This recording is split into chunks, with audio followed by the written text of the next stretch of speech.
practitioners are trying their best to spread autism awareness in townships. So one of them is Annah Moshatama. She works with children with this developmental condition in Tembisa, east of Johannesburg. Now, as we continue to celebrate young people making a difference in this Youth Month, Anna joins us in our studio to tell us more about what she does and, of course, the challenges that she comes across. Good morning to you, Anna. Thank you so much for coming through. Oh, good morning. Thanks for having me.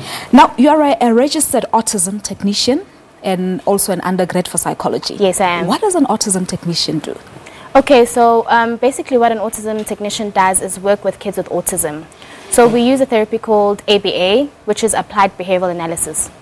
So most of our kids engage in a lot of inappropriate behavior because they can't communicate. Yeah, because autism is a social and communicative disorder. So what we do, we take all those deficits and we teach them skills that they need to learn in everyday life. So from your language skills to your adaptive skills to your cognition skills. So that's what we teach on a day-to-day basis. But every kid's program is individualized because an autistic kid is not the same as another autistic kid. So their programs have to be individualized and we do one-on-one therapy. This sounds like a difficult job, eh? Yeah, it is difficult, but with passion and a lot of training, we get to work with them like on a day-to-day basis, and you see a lot of change daily. You've got to be passionate. You've got to have the heart for them. Yes, you've got to have the heart and you've got to have the patience for it because it's very, very difficult, especially because our kids cannot always communicate what they need or what they want. So you have to know your kids and you have to be very, very, very patient.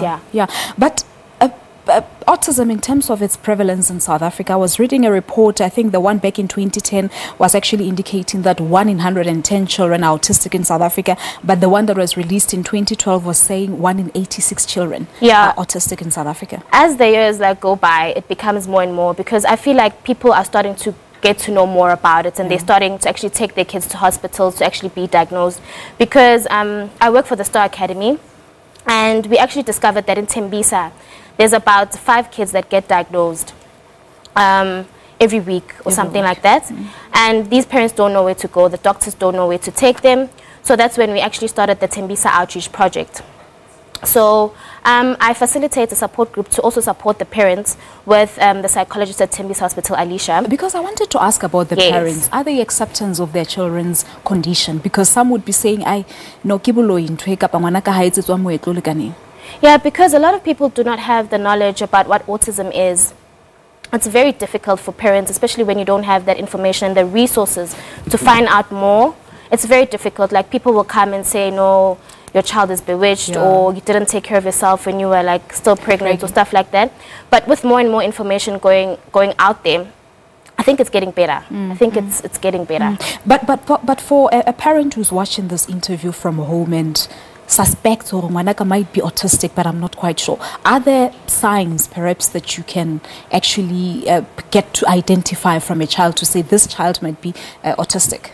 Okay, so there are signs, but I don't want to talk like I'm a doctor. But there are signs, like through working with the Star Academy, we get to see kids that come on and they engage in tantrums. So you need to check your kid when they're still very young. So early intervention is the best.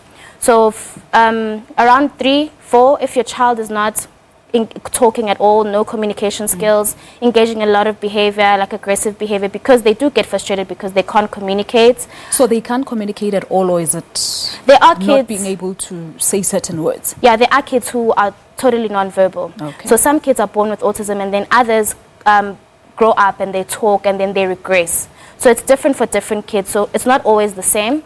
But if your kid is not, doesn't have any language skills, is still like 4-year-olds and still hasn't been potty trained, like stuff like that, there are a lot of signs. There are a lot of signs. So taking your kids to a psychologist is the best, you know, or pediatricians or psychiatrists or whatever, or neurologists, you know, for them to just get that diagnosis early as possible is the best. So it requires a medical diagnosis? It does require a medical diagnosis. You cannot just tell by looking at the child? No, it does require a medical diagnosis because some kids look normal. Look normal, But can it be cured? Recovery is possible. With the right intervention like ABA, recovery is possible. All right. So is there treatment or how does it happen? So it's basically we teach skills, but there's a lot of other stuff to look at. Like you got your biomedical issues, environmental issues, whatever, like to work on. So once your child is put into an ABA program, that's when you get to see progress. So when your child starts learning how to make sounds like ah or ma or ba, then we link that to other things. So people outside the world can actually know what your child means. We use a lot of different augmentative ways on how to communicate. And so wherever your child goes, people will be able to understand them. But it takes a lot of patience and a lot of hard work. And our kids are making a lot of progress, especially through the Star Academy and our outreach project in Tembisa. Yeah, because I wanted to touch on the issue of awareness as to whether people are actually aware of autistic children. Right now, I'd say people are getting more and more aware, but we need to create more and more awareness, because where I come from, like Tembisa, it's very hard to get people together to actually come together and actually discuss these type of issues, because it's a very difficult issue. But with parent support groups and people who facilitate getting the information out there, I think we need more of that, so we can bring more awareness and so we can bring more change. Marjan, in the personal traits as a parent with an autistic child, do the parents, must they have certain traits, personal traits, like be patient with them, get to understand their situation, make people around them also understand their children's situation? It takes a lot of patience, and I think what we've literally discussed with most of the parents in Tembisa is that this is your own struggle, and you should make people understand that, okay, this is my life and this is my child and this is how we go about it. Especially like if you're getting intervention, you should bring in the whole family, because what we do, we need consistency in everything that we teach, because a small thing can literally mess up the whole program for our kids. Because if you're teaching something, everybody must involve, from the grandparents to the family to the neighbors to the community as a whole. So parents must be strong, and parents should get to know how their kid is, and they should get to know how to support their kid as well, and be very patient. It's more hard on the parents because sometimes they don't know what to do, but with support from family, community members, and everyone on the same page, then it makes it a bit better. Yeah, I know of one who actually had to drop out of tertiary because the child was autistic, so he needed that special care. Are there special schools maybe for autistic children? Yeah, there are special schools, like the organization I work for, the Star Academy. I don't know about other organizations, but there are places out there to actually help kids with autism. All right. So how do our viewers get hold of you?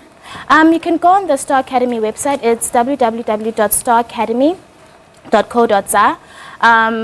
Or you can I give my personal number online? I don't think it's a good idea. Beautiful lady like you on national television. No, it's not a good idea. But they can go onto your website. Yes, can I just say it again? More information. You can repeat the website. It's www.staracademy.co.za. All right. For more information. So, but your aspirations as a young person, of course, working with these autistic children, what would you like to see happening going forward? Okay, so since I've started working at the Star Academy, our motto, our mission statement is to give world-class ABA therapy and change the course of autism in South Africa. So that's actually my aspiration, to actually go throughout the whole country and help as many kids as we can, especially in poverty-stricken areas where people cannot afford and make the people services. Understand this is a condition. Yes, it is a condition. Make people understand, give more awareness, and to actually just help the people of South Africa, because I think there's a lot of kids that we don't know about, because our research is behind in South Africa, especially when it comes to autism. So that's my aspiration, to actually try change the world. Anna, you're doing a beautiful job. Keep it up, and thank you so much for talking to us. Thank you so much. Thank you very much indeed. There you have it. That is Annah Moshatama. She's a registered autism technician and of course an undergrad for psychologists dealing with children with autistic. Go on to their website if you want to get more information on autism. Let's quickly take a break here on Morning Live. When we come